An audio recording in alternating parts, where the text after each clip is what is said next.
Okay. All right. Hey, Ben, how's it going? Hi, Alex. How are you? Pretty good. Just at the library. It's kind of a weird day in Madison. The last week we had all this smoke from Canada. I don't know if you Oh heard yeah, all I heard about about that. that. Yeah, it was Oh, wait, I hear something playing back in my ear. Is that my voice off your speakers? maybe. It didn't do it like a minute ago. Let me put my headphones on.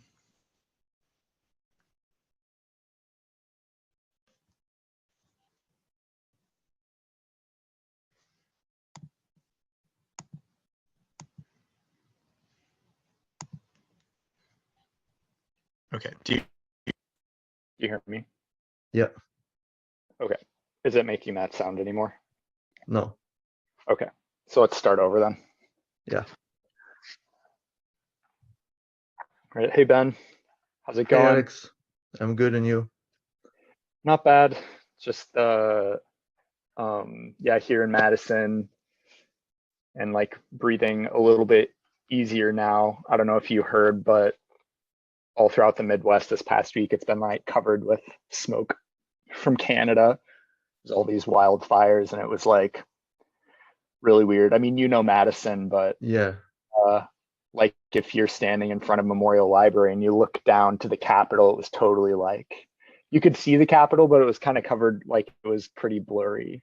So Really? yeah, so the smoke was really dense. Oh, wow. Um, Did you use a mask or something?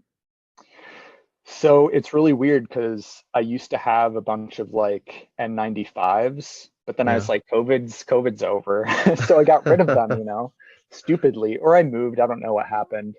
But then I went to buy some and everywhere was sold out because everyone's wearing them. Yeah. So, I just they said a day of being outside is like smoking half a pack of cigarettes, and I've done that before. It's gonna be fun. Yeah, that's but okay. I did stop running for a few days, so that was kind of annoying. I felt a little Yeah. bit stressed because that's kind of what I do to calm down. But yeah, so that was real weird. Um, but now, yeah, the air quality is back to normal, so I'm feeling better. Um, yeah. How about you? Anything new with you? No, there's I mean with me not really. Now I'm officially on vacation, so that's good. But I was not invaded by smoke from fires. I've been invaded by popping noises from fireworks thrown at the police by rioters in Paris. Oh, There's wow. been this police killing Yeah. followed by a few days of um, of of, um, of brawls between demonstrators and the police. But the thing is, I live in Paris, and I work in the banlieue, but I live near the banlieue, but still in Paris. So where I live, it's pretty low key, it's very calm, and there's no problems like that. But at night, as soon as right after dusk, you can hear the pa pa pa pa pa pa pa, just like if it's the 14th of July, except that that's like 2 weeks before. So on the first night, I was like, that's weird. Who's using that, Because I don't have TV or anything, so I just follow the news with whatever feed I'm on.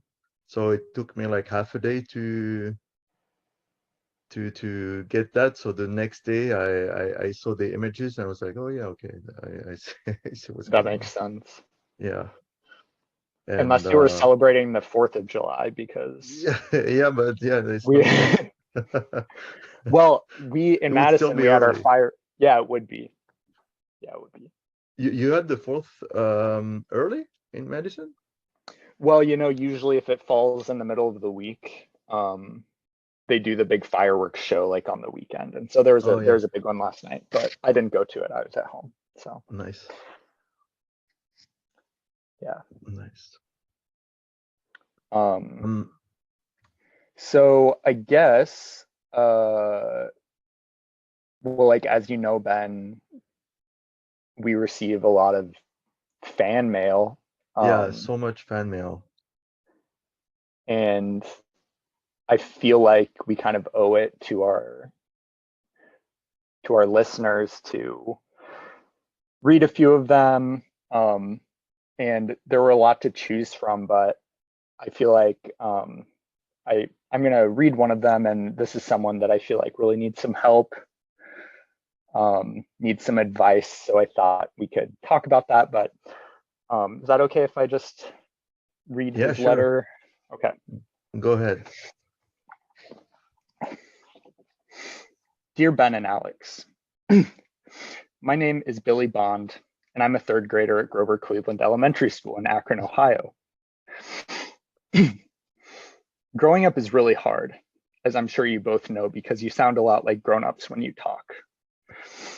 Things have been even harder than usual recently, though, because last week I was suspended from school. Since then, I've been on the internet a lot, and I've been listening to a lot of podcasts about different subjects. I've been looking all over for advice about my situation, and I saw that your podcast last week talked about a person who has almost my same exact name, Billy Budd. I know Billy Budd is not a real person, but my teacher, Mr. Pink, says that books, even fake ones like the Bible, can tell us a lot about real life. What is really weird, though, is that my own story that got me suspended is almost exactly like what happened in Benito Serrano and Billy Budd. I just moved to Akron with my dad and stepmom, so I'm pretty new at Grover Cleveland Elementary. At my old school, I had a lot of friends, but I think because I'm kind of fat and people in Akron are really skinny, no one wants to be my friend. One day last week, I was in the cafeteria. I got my tray and my food and my chocolate milk and went to find a seat at an empty table. As I was walking, something felt really weird, like it was normal, but it wasn't. I felt like people were being quiet and watching me. And as I was walking by, and not just because I'm fat, but like they all knew something I didn't. I was very unsettled, and when I finally found a chair and sat down, I felt something crinkle on my back. I felt, and there was a piece of paper stuck to my back with the drawing of a big old penis on it. I felt like I wanted to cry for a second, but then I remembered what my dad, who's in jail right now, told me I should always stand up for myself. So I got up and went to Nick's table because he's always drawing penises. He pretended not to see me and was laughing. So I took the picture and stuck it on his back. And right at that second, the lunch monitor came by and he saw me do it. And both Nick and I went to the principal's office.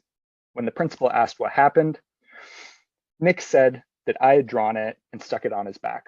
I wanted to say something, but I was so mad, I couldn't say anything. So I punched him right in the face, and now I'm suspended. Things don't turn out so well for Billy Budd. But I was wondering, what do you think Herman Melville would do in my situation? I'm going to be at home for 3 more days, so it would be great if you could get back to me soon. Love, Billy. Nice.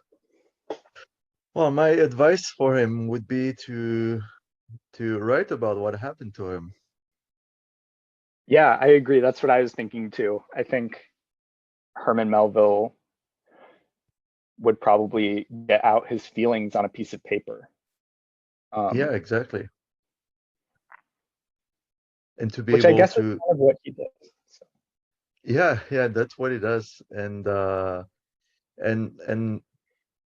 it would be able to exercise the or to analyze or to objectivize. Is that a word in English? Yeah. Objectivize what happened to him and turn it into a beautiful piece of writing.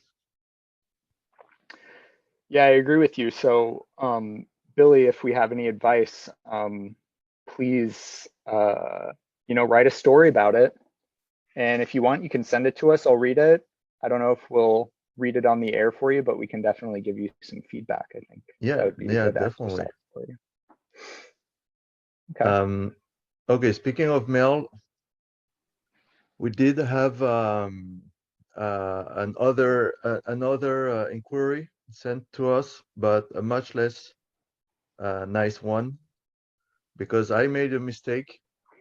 I forgot to mention a fact, so I'll read briefly the email. It is preposterous that two college graduates such as yourselves, and this is not directed toward your co-host, Alex, who is actually a doctoral candidate, rather than towards you, Ben, who is a mere master's degree holder. I'm sort of translating as I read. It is preposterous that you would take it upon yourself to talk about the work of Herman Melville, one of the finest novelists of all time, and to forget to talk about his relationship with Nathaniel Hawthorne. I just wanted to let you know that this element that you forgot is simply inexcusable, and it's unsigned. Okay, so I guess I would have to make my mea culpa by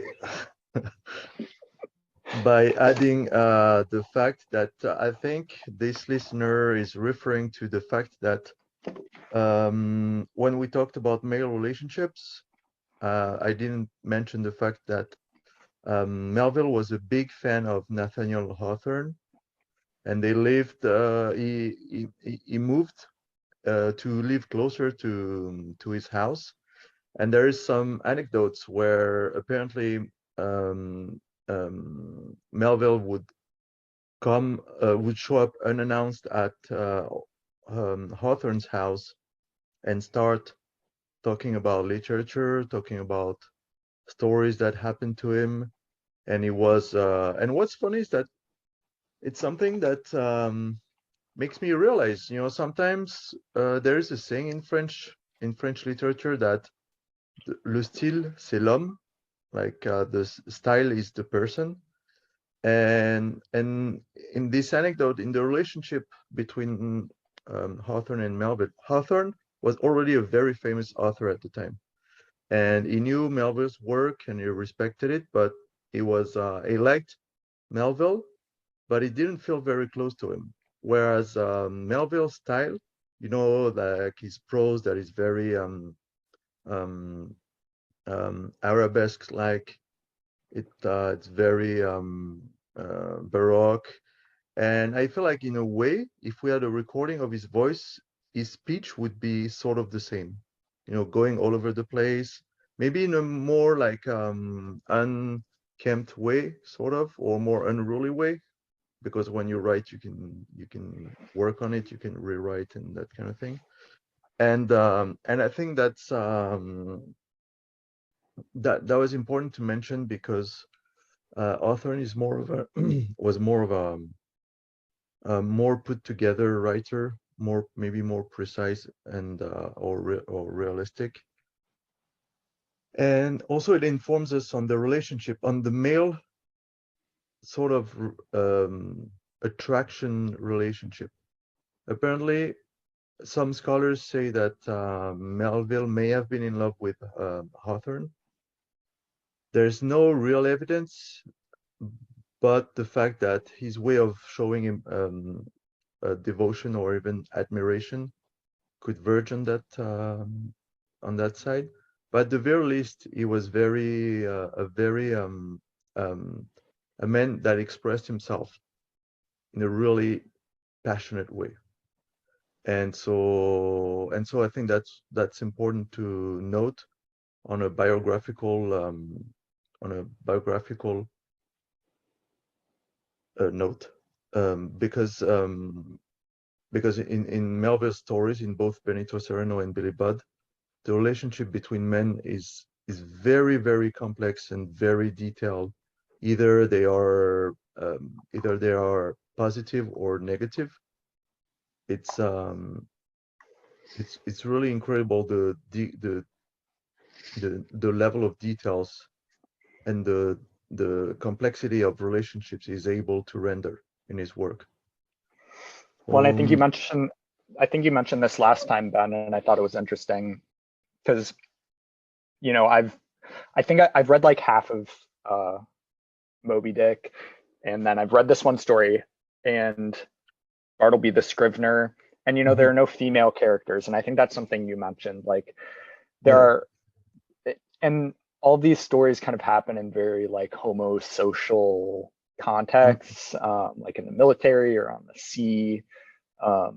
So yeah, they're, you know, in one way, it's something that's kind of determined by his material, that the settings where his stories take place are ones where there aren't any women, but it's also, you know, unusual. Because a lot of times in novels, I mean, or the novel kind of as a form, like the idea is there, you know, there's usually a love story kind of at the bottom of it, or some kind of romantic tension. And like maybe it's something we're looking for in it because we expect that there, but there's also definitely something. Yeah, exactly. That's what's so funny, is that even in the most conservative books, they will always talk about women, at least to make a point about the conservativeness of women's presence. And here the fact that there's hardly any women characters at all, it doesn't make it necessarily misogynistic. It just makes it shows that it's a point of focus, that it's a question that haunted Melville all the time, you know, these male setups and how to live and how to survive in these setups. Yeah. All right, so maybe it's time that we remind the listeners about our podcast name. So this is the Franglish Library, or La Bibliothèque Franglaise. For the new listeners, Alex is a PhD, a student in Madison, Wisconsin, and I'm an English teacher in Le Bourget, France. And and we both love literature, Anglophone and French. And so we review one book in English, one English book in French, or one Francophone book in English every month. And so, Alex, can you talk to us about this month's pick, which is your pick? Yeah. So this month we read La Voiture Embourbée, which is actually, how would you say embourbée in English? It would be like. It's funny because Sam and I had this conversation yesterday. Well, so it's the voiture that is stuck, the car that's stuck in the mud. Yeah. And it's by Pierre de Marivaux. So this is a book that came out in 1727, I believe. Yeah. I had in my head that it was 1717, but yeah, I think you're right. It's the 20s, I think. And it's a short novel. I think you would call it a novel or a novelette. But there's a few things that are kind of interesting about it. I mean, first of all, if you've heard of Marivaux, what he's most known for today is his theater. He's a theater writer whose plays continue to be performed at the Comédie Française and other kind of like regional theaters. But he was also a popular novelist in his day, even though his works are kind of not read as much. In particular, La Vie de Marianne, which was like a long and unfinished novel. It's kind of considered to be a forerunner of like the roman de mœurs, so like the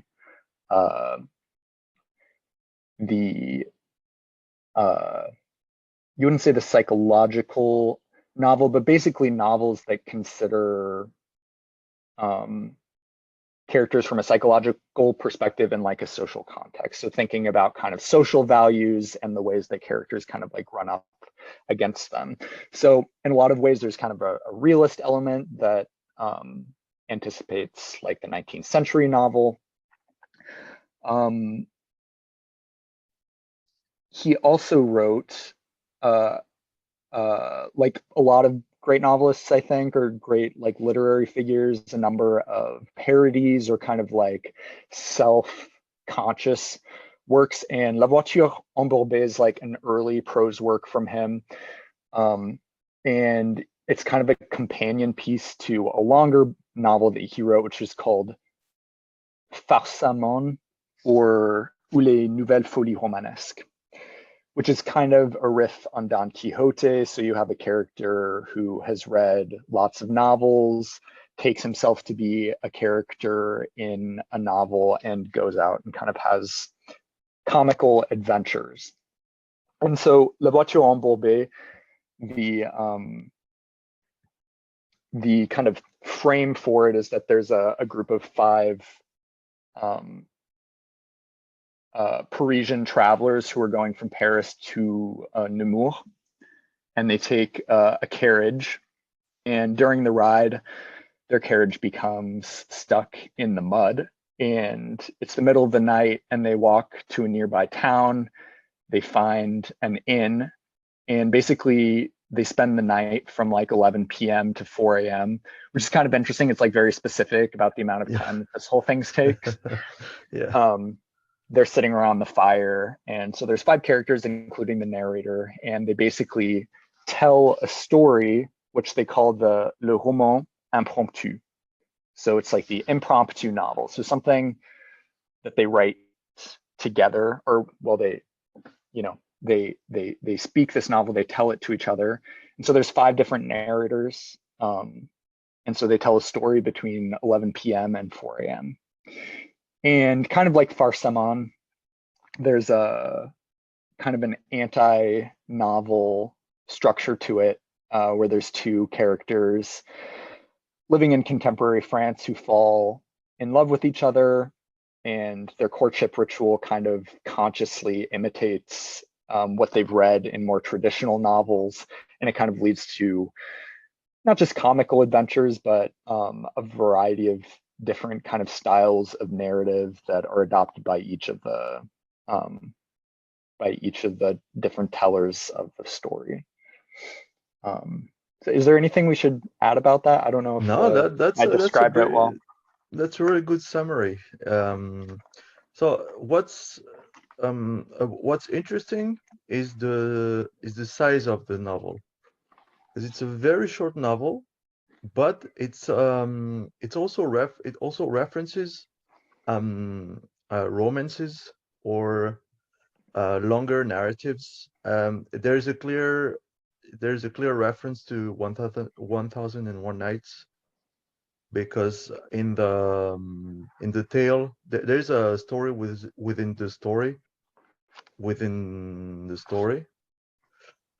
is called the story of the magician. And so what I mean, to me, one of the most interesting thing is that the narrator, and we should maybe we should start with that, and that would be my question for you, is so the narrator in the frame story says that it's a story written from the first person point of view, and then so the narrator treats the reader as if it's someone that had asked him to tell him what happened to him. There's always a lot of there's always some short references like, I promised you this, I said I would say that, I said blah blah blah. And then he says, so I found myself with these 4 other people, and I told them we should come up with an impromptu novel. And then I told them we could choose any genre that we wanted. So the novel, the impromptu novel, is a mix between different elements, and each narrator chooses their own way and genre they want to use. So the first one will rely on comedic tropes, devices. The second one is more straightforward and goes into merveilleux, like fantasy, and then it goes back to then they keep going in this vein, and then at some point, Just kind of a uh, burlesque realist kind of. yeah, it's a Yeah. mix of so many things. And what I was wondering, do you think that the novel should be taken as what's the status of the narrator? Is it Marivaux that speaks as if something personal had happened to him, or does he pretend to do that, you know? Yeah, I mean, the perspective in the novel I think is really interesting. I mean, I'll just like read the first line because Yeah. I think this is really interesting. But so this is the first line of the novel, but it's Enfin, mon cher, je vous tiens parole. Voici le récit de la petite histoire que je vous avais promise. So there's like a couple things in this sentence, like, so the narrator is telling this story to someone other than the reader. Hmm. I think it doesn't seem like, there's nothing before this that I think it could be the reader, it could be like another like diegetic, Yeah. person that we've not been introduced to. So there's this kind of ambiguity like about the address. And then there's something like, already kind of playful here. I don't know if you thought this was weird, but like this expression, like, voici le récit de la petite histoire que je vous avais promise. Yeah. Like the story of the story, like there's something already kind of like playful about this that makes you think, or that kind of announces that it's like a self-conscious And yeah, story, something kind of metatextual. And so exactly. And from so that sorry. perspective, no, it's okay. Go ahead, Ben. No, go. Yeah, so there's something that kind of, you're already kind of, I think, distanced in a sense from the story that's about to happen. And even though, because the frame narrative like is more like vraisemblable, like Hmm. realist, it takes place in contemporary, for Marivaux, like contemporary France. It has kind of identifiable like social types, kind of realistic like geography and time. Time is like very specific in the novel. Yeah. And so there's like all these kind of vraisemblable elements, but it's also very self-conscious about being constructed. And so, yeah, I don't think we could say that it's like Marivaux that's telling it. Like, I think it's a very kind of metatextual, like self-conscious, kind of playful narrative where we're constantly aware that it's like this constructed narrative. So not necessarily something that like happened to anybody or that we're supposed to be like absorbed into, I guess.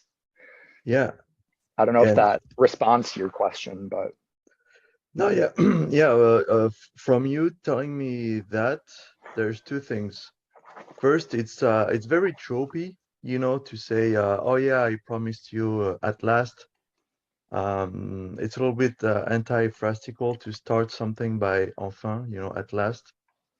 So that's very comical. There's so it's pretty obvious that it's using tropes that are already a little bit tired in the way that people see that as conventions. People who read his book probably read other books, and so there's this kind of playfulness that both the reader and the author slash narrator um, make fun of these kind of things. And what I thought so interesting is that he makes a difference between le récit, so the narrative, and the story. And this reminded me, I don't know if you read that for your critical in your critical syllabus or syllabi throughout your education, but I think it's Tzvetan Todorov. It's either him or Grimace. I don't know which one. Jeanette talks about this too, like yeah, the kind of a difference between the narratology thing. story and how it's put together. And so it's so interesting that, 300 years ago, there was this dichotomy that was already, maybe it wasn't understood in the same terms, but there's this clear difference between the narrative and the story is what makes it interesting. But I would like also to go back to did you read the preface? I did, yeah. Yeah. Yeah, the preface is really enjoyable because basically because that's where he blurs the lines too. When you write a preface, it's the author speaking. But then when the preface is done, the same voice says, "At last, I'm getting to the story." So we shift from narrator to from author to narrator, but actually it's the same voice that is reprising the fil, the thread. Mm-hmm. So that's where it's hard to understand. And in the preface, basically he says, yeah, so I read a great book and it's gonna be funny. I know you're gonna enjoy it. And then he has the reader say, hey, but what the hell? You're saying you wrote a great book, but every author says that. And then it's like, yeah, but you're expecting a preface. So do you expect me to diss my own books? Of course, I think I did a good job. And then it's like, okay, so I'll humor you, and I will and I will talk to you about my book in more honest terms. So yeah, it is good, but it's not that great. And then he has the reader intervene again, saying, wait, now you're being dishonest and you're trying to bring pity on your book. And so he undermines the whole preface, the whole purpose of writing a preface, and then starts the book. So I think it's a really nice starter where you already understand what's going to happen, that everything that is set up is going to be undermined, and that's the joy of reading books like that, is that you shouldn't take it too seriously, and uh, you just look at the narrator being a little bit of a clown. Yeah. Yeah, I agree with you. And I mean, the other thing that I think like the preface kind of signals is that, generally we think of the preface as being, yeah, like something that the author says to kind of like frame, give some like keys to reading the narrative that's going to follow. And so it's the author. Yeah. And it's something that's like distinct from the main text. But I think there's something he's already, even before the story has started, kind of taking on this like persona and like trying on different masks. And so we kind of get the sense too that the preface is not really totally distinct from the narrative. The narrative is already kind of started in the sense that there's like that he's already kind of playing with the idea of convention already, because what he's pointing out is that a preface is the convention that he's kind of like taking apart, and then the like main story is all about these characters playing with the conventions of novels, and even the frame story in a way is kind of conventional. I mean, it's kind of a riff on the 1001 Nights, like you said. So there's all of these kind of hypertextual references, so kind of like transformations of old texts. And I'll say like even the preface, I work on novels that are like even much older than this, and the preface is so much of a convention, even 100 years before that, they're all doing the same thing. That they're saying like, oh, like, I know no one reads the preface, but ... you know. Yeah. So there's this whole kind of joke around like the preface that's kind of continued here. But here, yeah, it really works with like there's kind of a continuity between like what's going on like in the novel itself and then the preface. And so yeah, I think it's difficult to like see the preface as like being really distinct from the narrative because it's like really doing kind of the same thing, Yeah. playing with conventions and things. So but yeah, that preface is pretty entertaining. And also, what do you think of so sometimes, he will say, the narrator will say, like page 321, quelle chute, grand Dieu, de la conversation la plus aimable à cette triste extrémité. Amour, amour, voilà ton portrait, tu nous séduis par de doux commencements, mais toujours d'affreuses catastrophes sont le nœud des appâts flatteurs dont tu nous as trompés. Pardon mon cher, si j'interromps ma narration par cette parenthèse, mais notre situation était alors si triste que le simple portrait que j'en fais m'en inspire encore des réflexions mélancoliques.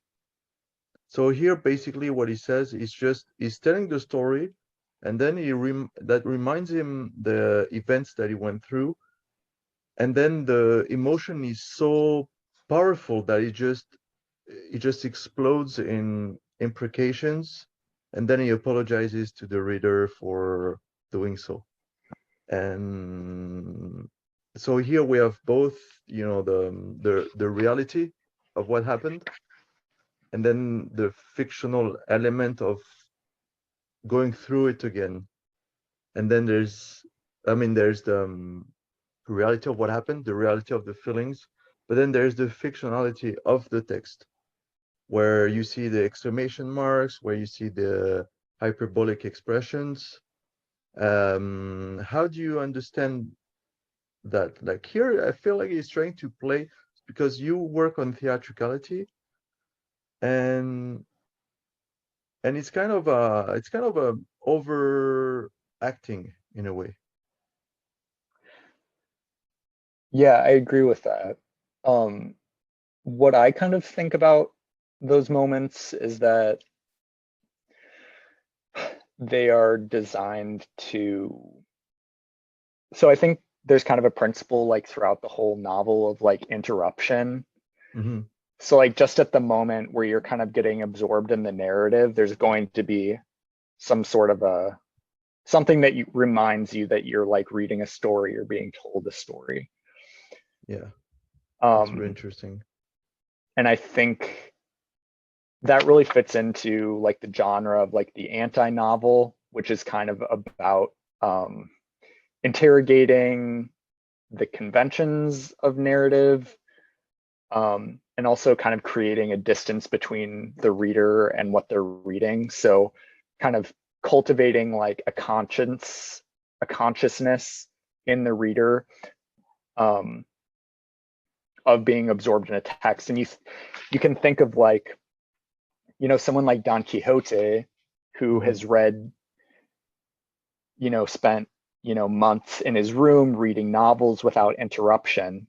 And there's something about like not being interrupted that causes his madness, I think, and that allows for the illusions of those novels to like take root in his mind. And I think the anti-novel kind of functions by, sort of as a remedy to someone, this kind of reader who's susceptible to the illusions of fiction, by constantly breaking the illusion and reminding you that the narrator is there.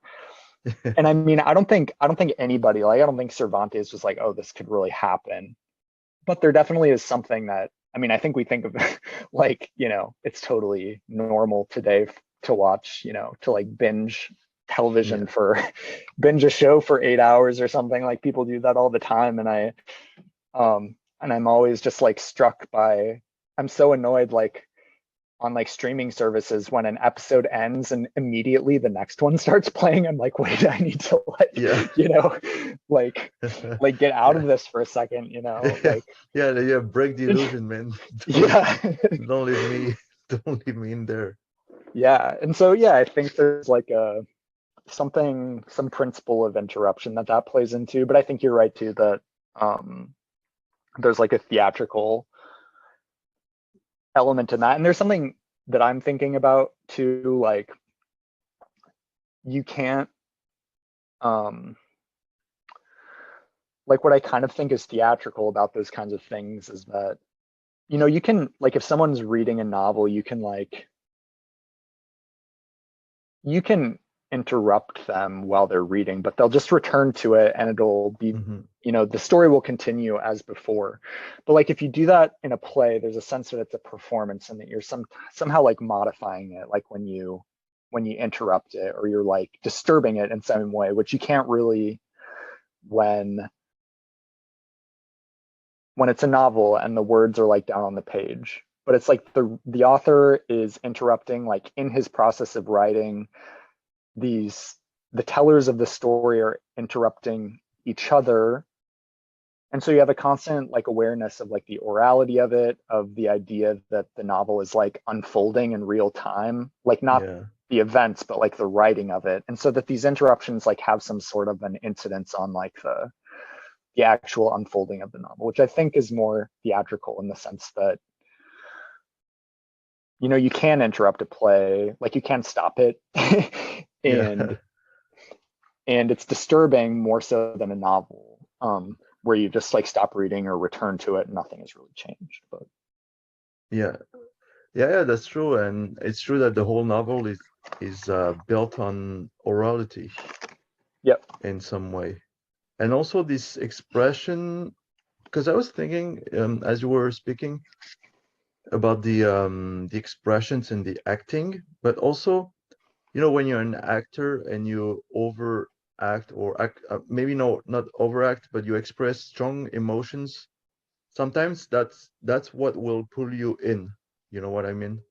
Like when you suddenly hear the voice tremble and the loud noises. And so these kind of the noises have a tendency to pull you in when you're watching a play. But in a novel, I feel that sometimes when you read more conventional, maybe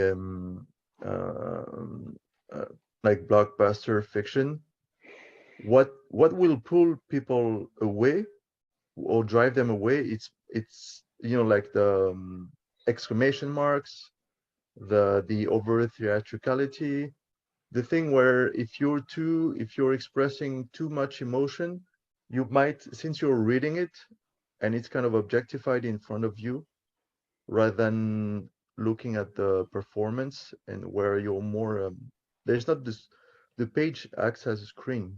And so in my mind I was thinking, if you see it written, then there's a bigger distance, and then it's more like, wait, this is kind of strange, you know, like how do you, sometimes very awkward, especially when the characters express emotions, or when you're in a sex scene, something like that. All those moments have to be dealt in a different way in when it's written rather than when it's on screen or on stage.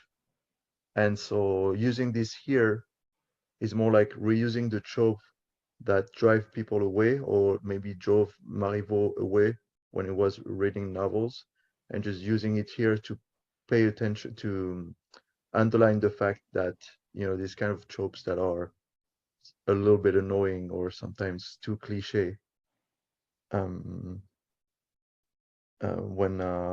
you're reading fiction. I mean, when you're reading period, you know, whatever you're reading. Yeah, I think I get what you're saying. So like you're saying the conventions themselves like are distracting, or like Yes. interrupt like when you're conscious of them, it like prevents you Yeah. from being absorbed in some way. Yeah, exactly. It reminds me that John Barth, you know, it's my latest favorite author. He wrote an article called The Literature of Exhaustion, and he talked about literature as being exhausted not in the way that that today we reached such a point where everybody reads and everybody writes and everything has been done, that everything is tired, but more in the way that at every period in time, writers always felt that everything had been done before. And then it quotes also like a scribe from Egypt from 3000 before uh, BCE, and the scribe said the same thing, like everything's been done and it's too late. And so using these kind of tropes in fiction as using not satire but parody is kind of a way to acknowledge the past, to acknowledge that kind of thing, and to be able to build something new. Well, that makes me think, like, what kind of the title of the novel, La Voiture Embourbée, like stuck in the mud. Yeah. It's like no, it is like you're trying to build something, like, but there's like a glut, or like a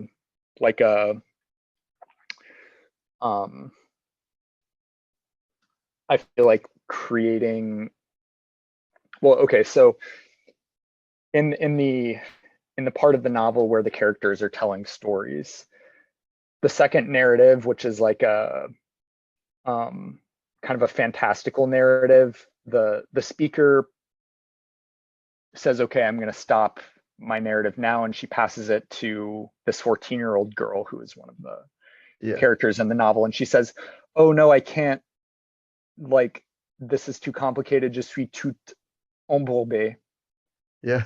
I'm like all, stuck in this, in the complexity of your story. And so there's something kind of similar to what you're saying, where like the problem of the novel is like how to create something new, I guess, like when you already have this sort of past saturated with all of these references, like how do you orient yourself like within them?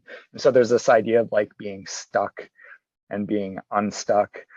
Yeah. And I think, yeah, like you said, like parody is kind of their way out of the mud in a way. Like how do you orient yourself, like with all of these kind of existing narratives? How do you like create something new? So that's kind of like the mud, I'm thinking, and then getting unstuck from it is kind of parody, or like recycling them in kind of like a ludic, like a light kind of more distanced way, so getting distance from these narratives. Yeah, definitely. And you mentioned the 14-year-old narrator, and it's really funny because I don't know if it's maybe better, this better than I do, but I thought that romances, and love stories, and the sort of books that Don Quixote, um, I mean, he reads chivalry books, but this the Voiture Embourbée is a riff off more like romances, and there's a little bit of chivalry, but it's based on love. It's a love story basically, and these are the books that usually would be forbidden to women, or it's books that girls and women would love to read. And the young narrator, the 14-year-old girl narrator, she she doesn't care about the story, the way she finishes her story. She literally undermines all the elaborate thing that that had been set up before, and she just said, oh yeah, and now the main character just woke up because everything was just a dream. And like I told you, wait, what did she say? Page 379, je vous l'avais dit qu'il ne fallait qu'un mot pour briser tous les enchantements. So she says, so the story takes place with a big, like a bad wizard that is very powerful. And the young 14-year-old says, I told you I just needed one word to break all the spells from the wizard. And the bad word is the character just woke up and all of this was bullshit. Yeah. And I didn't even know what was going on. So Yeah, I mean, the other way, like she does continue the story though, but like in yeah, yeah, yeah. a more like realist vein, and it makes me think that um part of the reason like I wanted to read this, I guess, is that I'm working on kind of similar novels, but that are like much earlier. And there's one in particular which is called The Extravagant Shepherd. Mhm.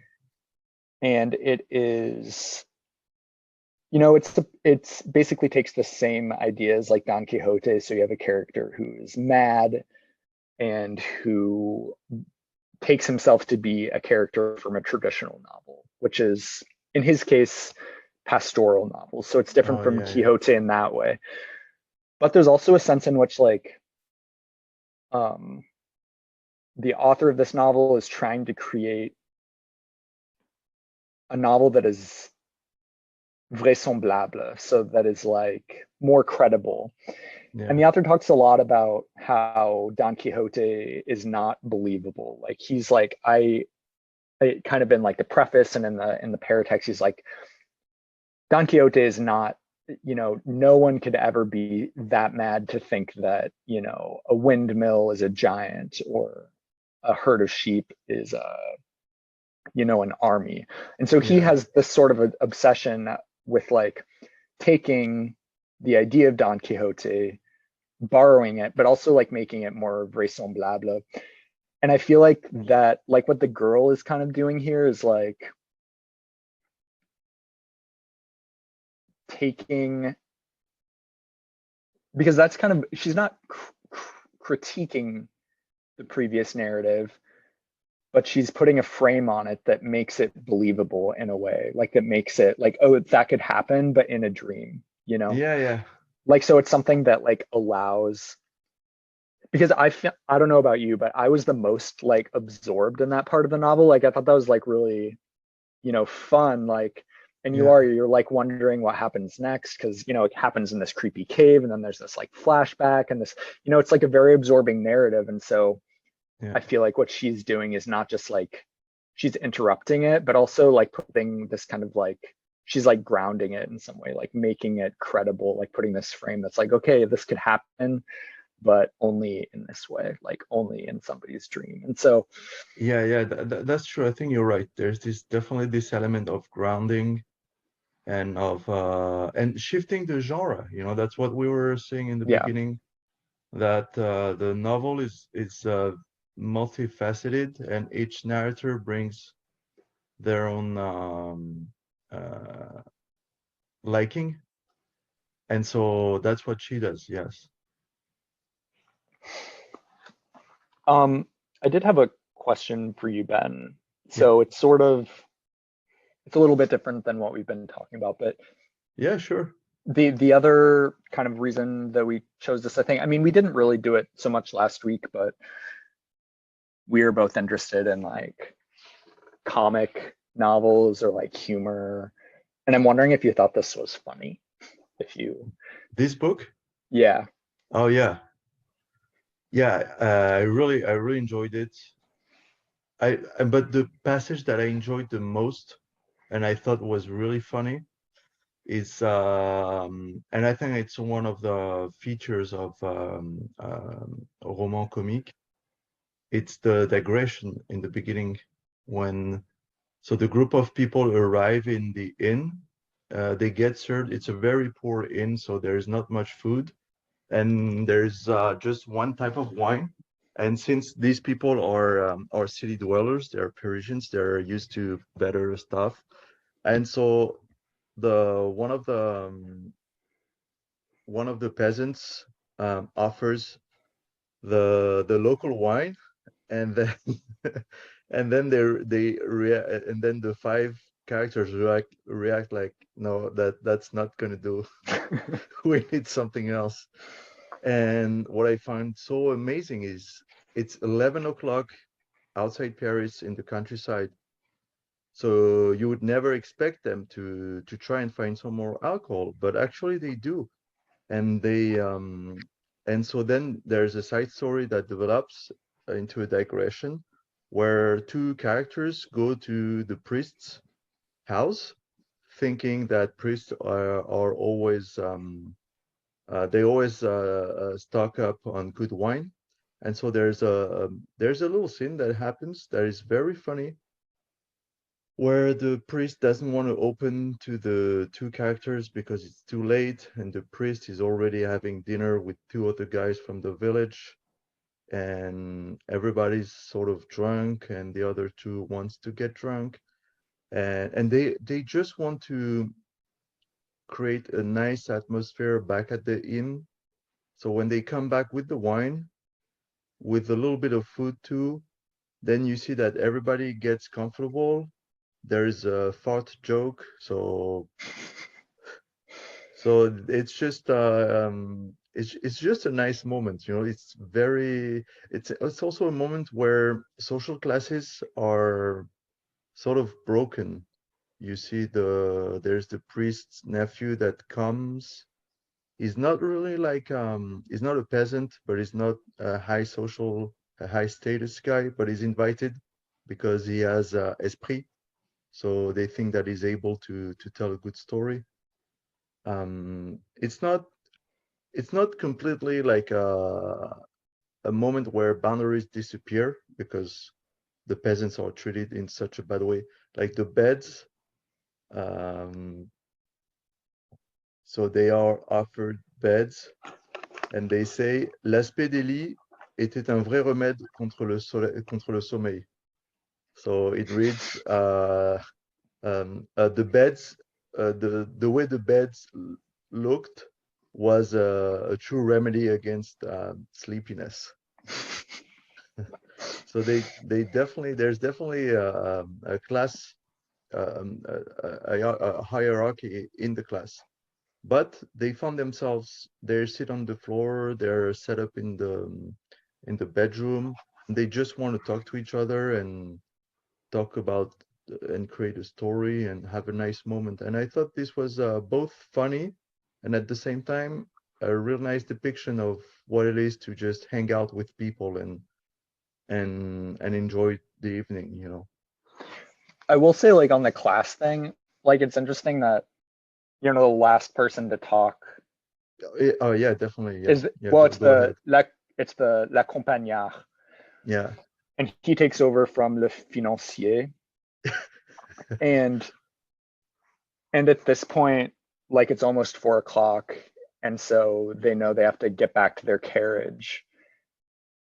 And le compagnard, he finishes the story in like 5 sentences, or like, Yeah. you know, he finishes it very quickly, so he doesn't really, like, you know, participate. Like, I mean, and I don't really know what to read into that, except that maybe, you know, he's not well read or something. I mean, there's the aspect of it, like the time aspect, where it's like he's like, oh well, we really need to finish this up because we need to get back to the thing.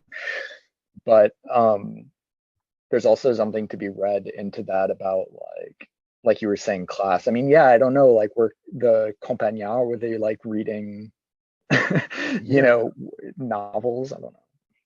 Yeah, it's the same as you. I thought that on the one hand, it's interesting that they would invite him to finish the story, but on the other hand, the way he finishes the story is very flat and very tropey in an unparodying way, where he just blurts out lines like blah blah blah, this happens, and it's the end, everything is back to normal. And so it questions also the way that, then that's a question I wanted to ask you as well, is, so this, I don't know how to phrase, I mean, I wrote it down, but I don't know how to yeah. So to what extent comedy subverts normal social order, or does it affirm it? So what I mean by that, and and that's what you came to, is that the end in novels, usually it's the moment where everything goes back to normal. But in this story, in this book, most of the novel plays with boundaries, it plays with the genres, it plays with everything. So what is more important, the whole book or the end, the wrapping up at the end? I thought that the end is really the most conventional thing that is in the book, and probably even the most boring thing in the book. Actually, at least the end of that story. I forget the end of the book itself. Well, I mean, because they literally just, the compagnard, he finishes the narrative, and then they climb back in the carriage and they all go their separate ways. Yeah. I don't know. I thought the kind of like abruptness of the end was refreshing in a way. And it's like, I kind of don't know what else, because I mean, these characters, it's not like there's all these loose ends to tie up. Like, they don't know each other. They're just spending like a few hours together in this carriage and in this inn. And so in a way, it's just like the sun has gone up, the spell has been broken, like of their like storytelling. And so they just kind of like return, and there's something, I don't know, something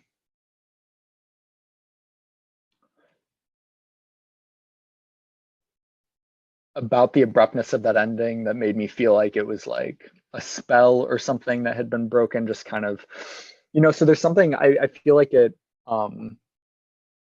like looking back, it kind of made the whole thing kind of feel somewhat magical in some way. And I even get the sense that like, because I think even what like overall what like really took me in as well was like the I don't know, yeah, like that. I mean, maybe it is like because this probably wouldn't happen today, like, a bunch of people sitting in a bus that gets stuck, would they just be on their phones or something? Yeah. But there's something like,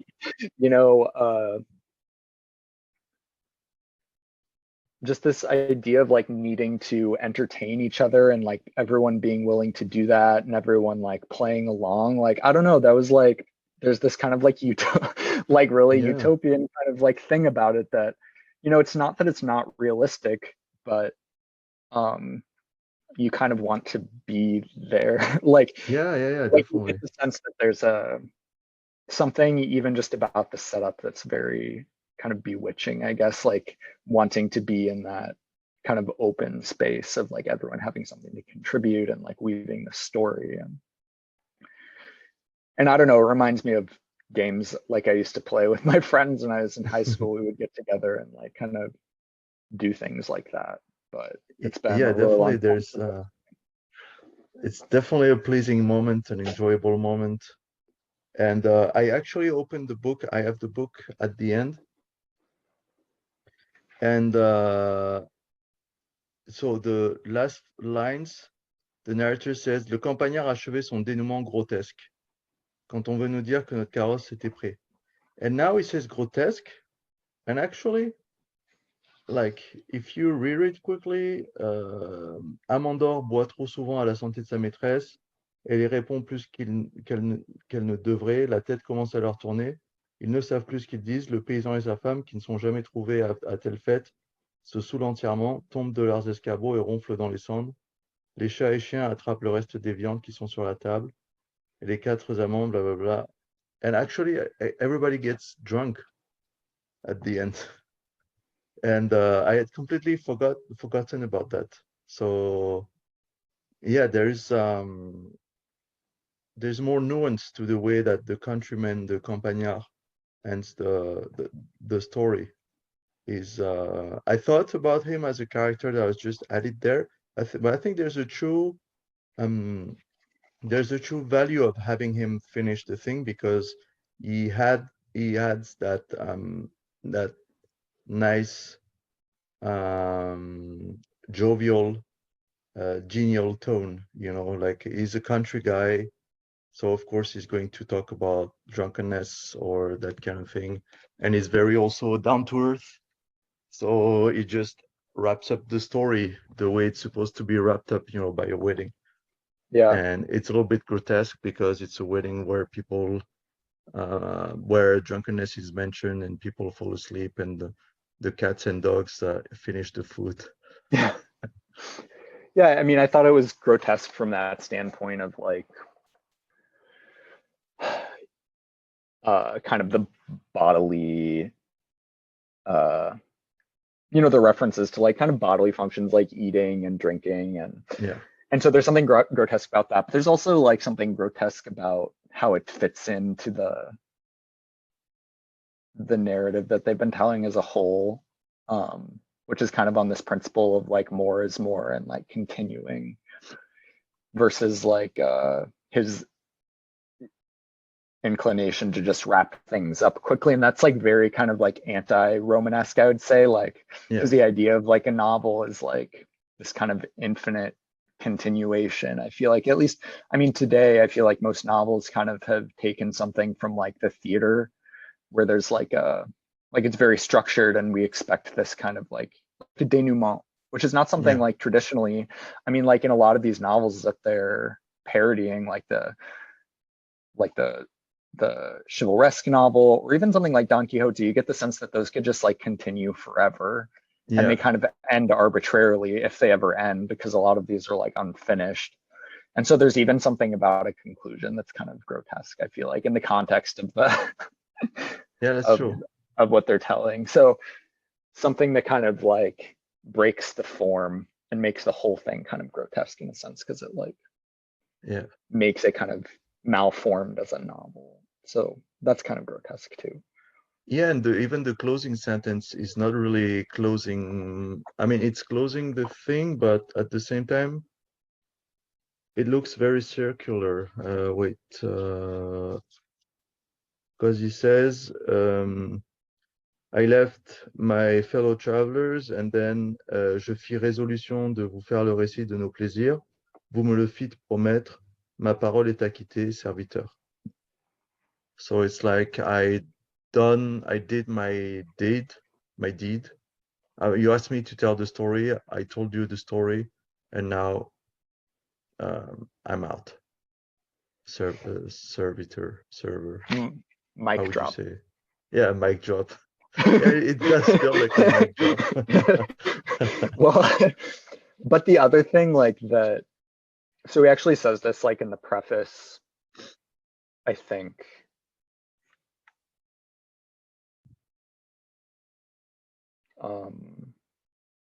Oh no, it's in the Avis du libraire.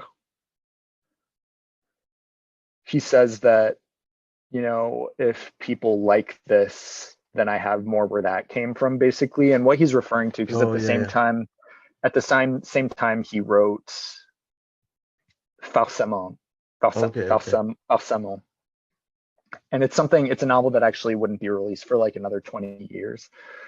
But so he was like, I think he finished it like around that time, but it just like wasn't published. And so, yeah, I mean, I think like finishing in it in a semi-open way, you know, is kind of in that same idea of like, you know, this could continue. Yeah, there's not really like a finality to it, except that, you know, he told the story he had to tell at this moment. Yeah, and also he could definitely start a story again. You know, it's not very it's not an end that is very satisfying. I mean, that is not final. You know, it sounds final, but something else could happen in his life and be like, oh yeah, by the way, something else happened, and you made me promise to tell you, so here goes. You know, that's the other story. So yeah, exactly. It's more like the end of an episode rather than the end of an overarching story. Really. Yeah. I had I have another question, something we haven't mentioned yet. So we talked a lot about the frame tale, not as much about the the tale within the tale, the story within the story. So it's a love story between Amandor and Félicie, and Amandor wants to show his love to Félicie. Félicie is in love with Amandor, and she wants him to show his love to her. And then Amandor does, and then he gets a little too frisky with Félicie, like he kisses her. It says kissing her corset, but I'm assuming he probably like kissed her breasts or something. I don't know. So Yeah, that's pretty frisky. she gets annoyed, and she says like you really went. I mean, this is not good. So you must go away and whatnot. So then he leaves, and then she decides to give up being a woman and to use men's clothes to prove that she's as strong as men, and that she can be or that she should be respected on her own terms.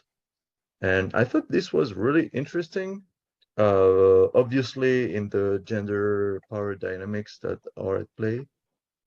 But there's also another element, is that both Félicie and Amandor have a maid and a servant who mimic what their masters do. So they're both in love, and then the servant tries to piss the maid off, just so that like his master, he also has to leave and to prove his value to his love interest. And I don't know, what did you think about the whole thing? Yeah, I mean, I thought that, I guess I had a hard time like reading like gender dynamics into it and stuff, because I thought it was still like quite conventional, because those, that idea of like the disdainful like female love interest Mm-hmm. exiling her lover, like that is something that, that's kind of the whole principle of like L'Astrée or like Amadis Yeah, de Gaul, of courtly where love. of courtly love, and like the kind of male hero having to like spend time in exile, like either proving his valor or like, kind of serving out his punishment, and then returning and hopefully, you know, Yeah. uh, charming back, his love interest. Yeah. But But what's interesting is that the reader is not given to follow Amandor going through all the hurdles of winning her back. We follow Félicie, the woman, going on her own adventure. well, so I was thinking like, so there's this interesting line, like right where you were talking about, where she takes on, where she puts on men's clothes. So this is the line. Félicie donnait raison de son déguisement, et dans ce déguisement même ressemblait trop à de nombreux d'amantes dont elle avait lu les histoires, pour ne pas ressentir tout le plaisir d'une situation qui avait l'air d'une si grande aventure.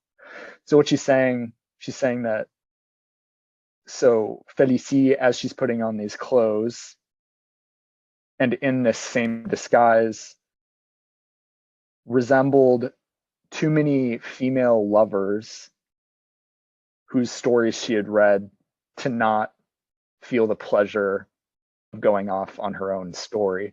So it seems like what she's saying is that even what she's doing is something like she has read stories of female characters doing this, like wearing Yeah. men's clothes. And I mean, it's something that, Oh I yeah, mean, yeah, like, yeah, I yeah. don't know, like Joan of Arc, like they're like kind of mythological historical precedents to like this, and like I think in novels that I'm probably not aware of Mm-hmm. women dressing up as men and going on adventures. So I think even in that sense, even her story is like conventional. And I mean, I think also of, well, like Cervantes, I think in Don Quixote and also in Le Roman Comique, there are like stories within stories of women dressing up as men and becoming warriors, and but in the ultimately 1001 Nights as well. Yeah.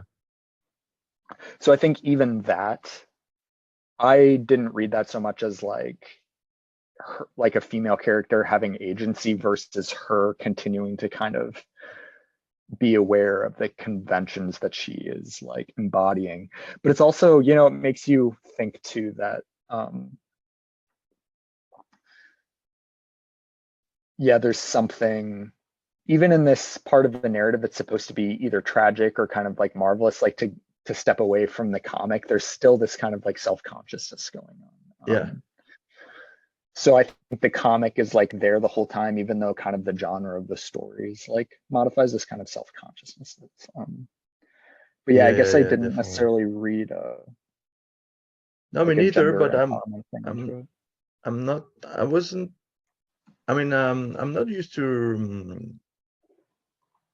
I read literature from the 16th or 18th century, but I just thought it was odd, and I was wondering if Marivaux was trying maybe not to instill like a really feminist perspective through that character, but at the same time, it was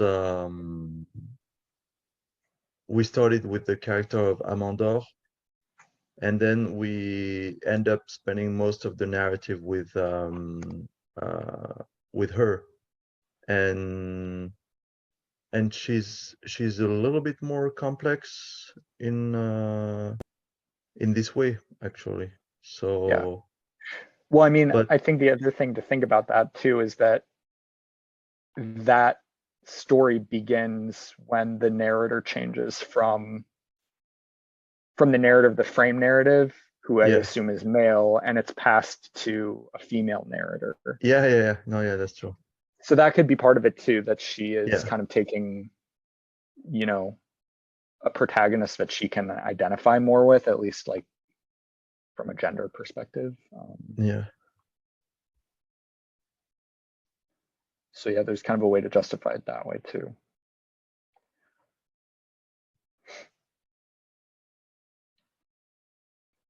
Like, I guess, I don't know, like the last thing that I kind of,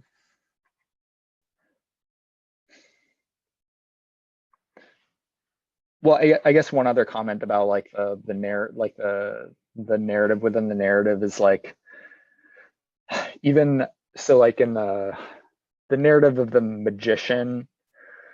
So the magician is a character who,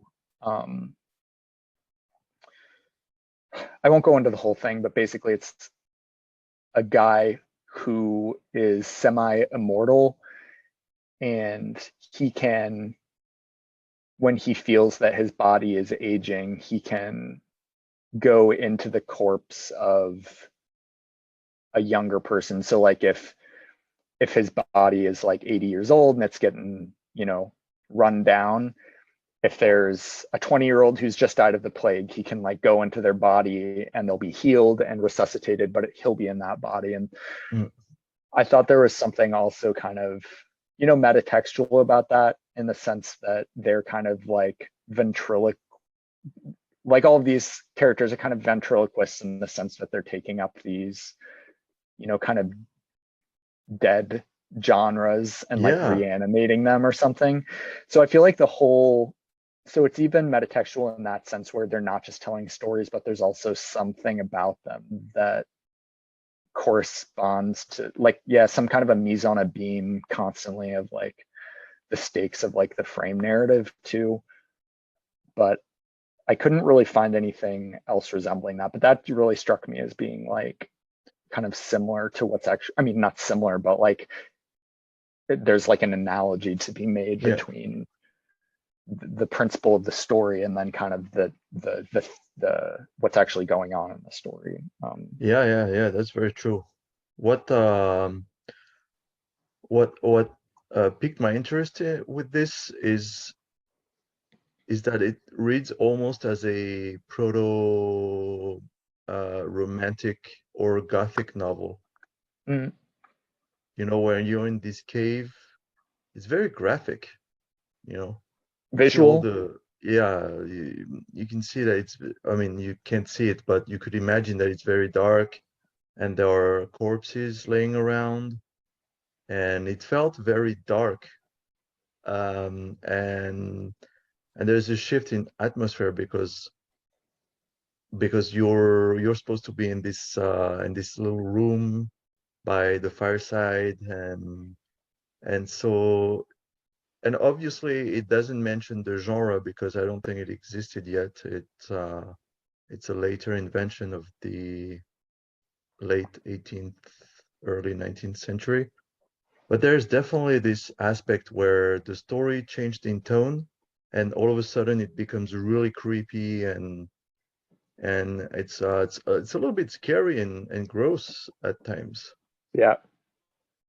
And I don't know, it just added an extra layer in the narrative, you know, an extra genre that even though everything is taken with a grain of salt and all the tropes are threadbare and you can see through, you can read in between the lines easily, this moment with the magician story, it was very convincing. Yeah. Yeah, I agree. Or yeah, I think that's what I meant to when I said earlier that this is the most absorbing part of the story. There's something weird about it. And just I think also just a strong visual element that is not really as present in the other parts of the story. Yeah. Just to let you know,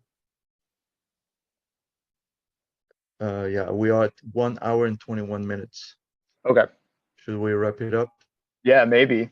We've said Okay. a lot of stuff. I'm glad we I don't know why part of me was worried that we wouldn't have enough to say, but I don't think that's something we have to worry about. So yeah, also after reading the preface, I was like, yeah, there's going to be a lot of things to say. Yeah. Well, I guess I'm glad we chose this one then. It was a fun one to read and to talk about. Yeah, that was a great choice.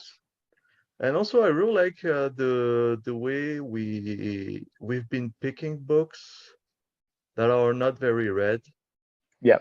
I think people sometimes enjoy listening about books, and they don't necessarily want to read them. Because what we forgot to mention is that this book in French is only either available through its The Pléiade. original, it's either Pléiade in a slightly modernized version, or you can find the PDF as in the Bibliothèque Nationale Française, but there is no. Oh yeah, you do have. Jesus, yeah. So man. The Madison Library is fucking amazing. yeah. So I do have an edition of the La Voiture Embourbée that I got from the Madison Library, but it looks like it's an editor called the La Petite Bibliothèque Ombre, which I haven't heard of. And I think I'm the first person to check this out. It was pretty clean when I got it. So. I looked online. I think this thing that you're holding is probably worth $80. Oh yeah, I'm not gonna lose it. So. No. Well, it cost 45 francs initially, but yeah, it's out of print. Yeah. Okay. Yeah, that was great. Thank you so much. And next book will be The Expedition of Humphrey Clinker by Tobias Smollett. So another 18th century shenanigans across England this time. All right. Okay, see you next time, Ben. Bye, see you next time. Ciao. It's not a real bye. No. But my headphones are like dying, so I have to take them off. Okay. Okay. Oh, that was good. Yeah, that was a good one. I felt more comfortable, more. It Fluid. was easier to speak. Yeah, more fluid. Yeah. So, do you think I mean, I'm sure they'll probably have it here. You said you already have a copy of this next one. Yeah. Okay. I do. And they will definitely have it in my design. Yeah. Okay. No, I'm like looking forward to that. So. Yeah, me too. What are you up to now? Well, I need to spend some time writing today. So I'm probably going to stick around the library for a little bit longer, but Andy just got back he'd been in New York for like 10 days and he just got back last night. And so I'll probably not go home too late. And then, I don't know, we'll probably watch a movie or something. But did you find a place? So I think so. He said it was like a real nightmare. Like I mean, everything is super expensive, which he knew, but he already kind of like had a high budget. And like he said, he even had like trouble finding stuff that fit what he thought was like a really generous budget. And then you're dealing with all of these different like landlords who are like weird. I think he just signed something this morning actually, but when he came back last night, he was kind of despairing. He was like, I have no idea where I'm going to live, but I think he just signed something this morning. So, okay, hopefully that's good. Yeah. But yeah, I don't envy his situation. Yeah. But yeah, and then like, I think I told you, I'm like working on this, like, this conference thing. Yeah, so I like wrote the abstract and sending it off to like a lot of different professors and stuff and getting good reactions. So now we have to like we have to start applying for grants and stuff. And so I'm thinking of all that. And then. So you're definitely working on that. Yeah. By the way, I came across, there's a colloque international organized by the University of Clermont-Ferrand in November 23 through 25. That's about representation of the losers in Western literature from the Middle Ages to the 21st century. So you saw like a call for papers? Yeah, a call for papers. Would you be interested? Yeah. I mean, does it say when is the deadline for submitting abstracts? Yeah, it's due July 23rd. Oh, I can do that. I'm sending you the thing on Facebook. That's awesome.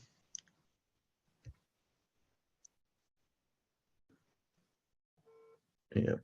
Just got it. Nice. Yeah, could you send me the abstract as well? Yeah, I will. I can do that right now. I'll just link it to you.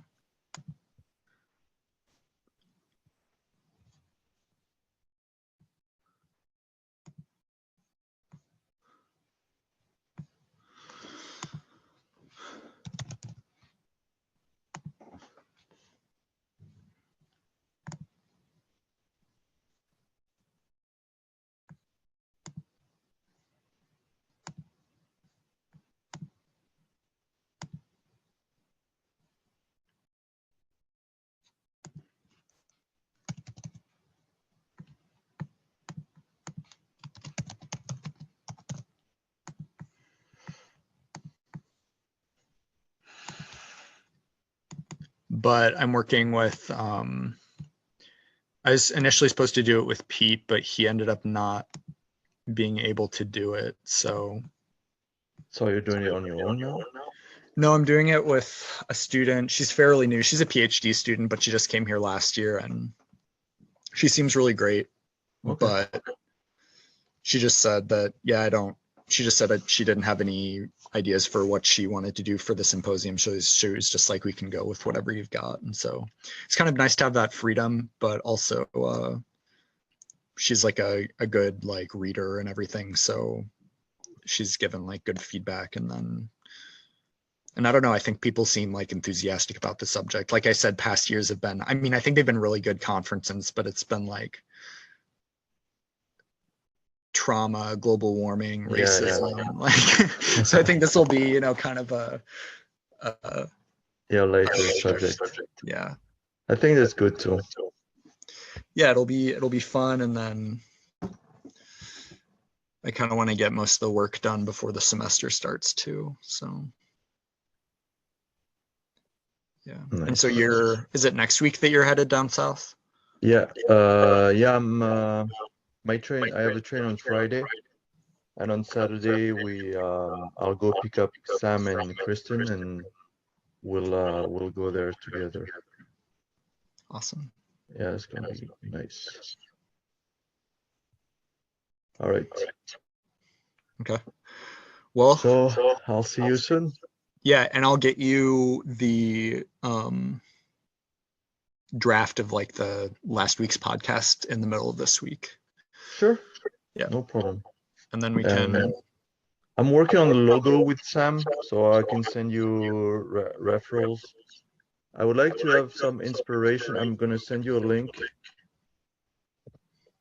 A bookshop logo that I think is nice. It's a Canadian library here in Paris. Wait a minute. That's not on fire. No, not this one.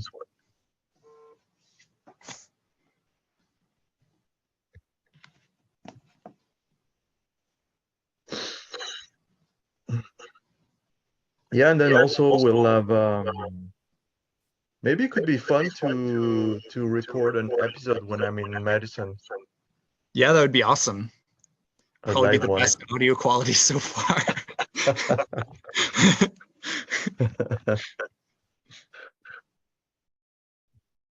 So.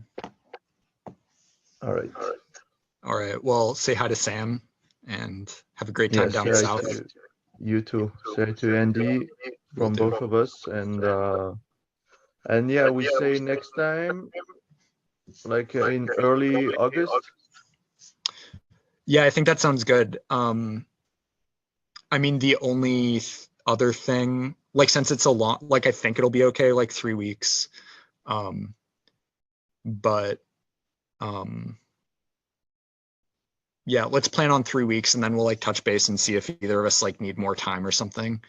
Okay. So let's say July 20th, something like that. Yeah, that sounds good. Okay. And then we'll kind of touch base like a week before that or something, and yeah, and decide. We'll see what's up. Yeah.